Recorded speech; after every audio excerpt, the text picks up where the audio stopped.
चलिए आज देखते हैं कि इस 37 के साथ हम लोग क्या क्या कर सकते हैं।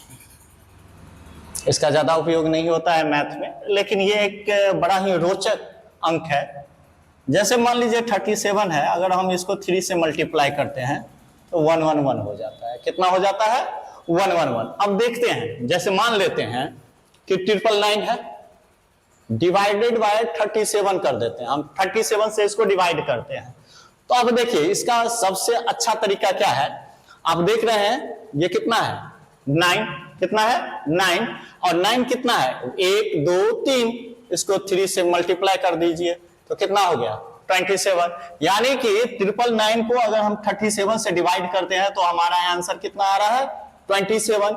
जैसे इसी तरीके से कोई दूसरा शब्द ले लीजिए, जैसे 666 है, इसको अगर हम डिवाइड करते हैं कितना से? 37 से, तो फिर से लीजिए 6 है तो 6 ले लीजिए। 6 कितना है? 1 2 3, तो 3 ले लीजिए।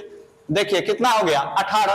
अब इसी तरीके से आप ले सकते हैं, जैसे 37 के लिए हम 555 का यूज करते हैं। 555 बाय 37 तो कितना है?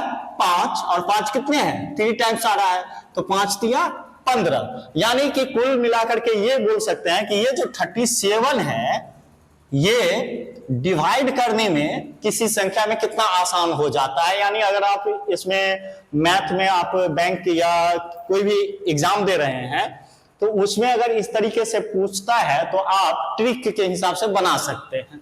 अब दूसरा चीज आ जाता है कि एक और है, उसको चलिए 37 में एक और रोचक चीज इसमें जोड़ देते हैं। जैसे हमको बैलेंस निकालना है, जिसको हम हिंदी में शेषफल भी कहते हैं, कि अगर हम ये दिया हुआ है 556 इंटू 667 889 अगर दिया हुआ है तो हम इसको कैसे निकालेंगे कि बैलेंस कितना बचेगा। तो मान लीजिए जैसे 37 में अगर हम इससे डिवाइड करते हैं इसको, तो देख रहे हैं कि 555 तो कट रहा था, लेकिन एक इसमें बैलेंस बच रहा है, ये 5 से 6 हो जा रहा है, तो इसका 1 ले लेंगे।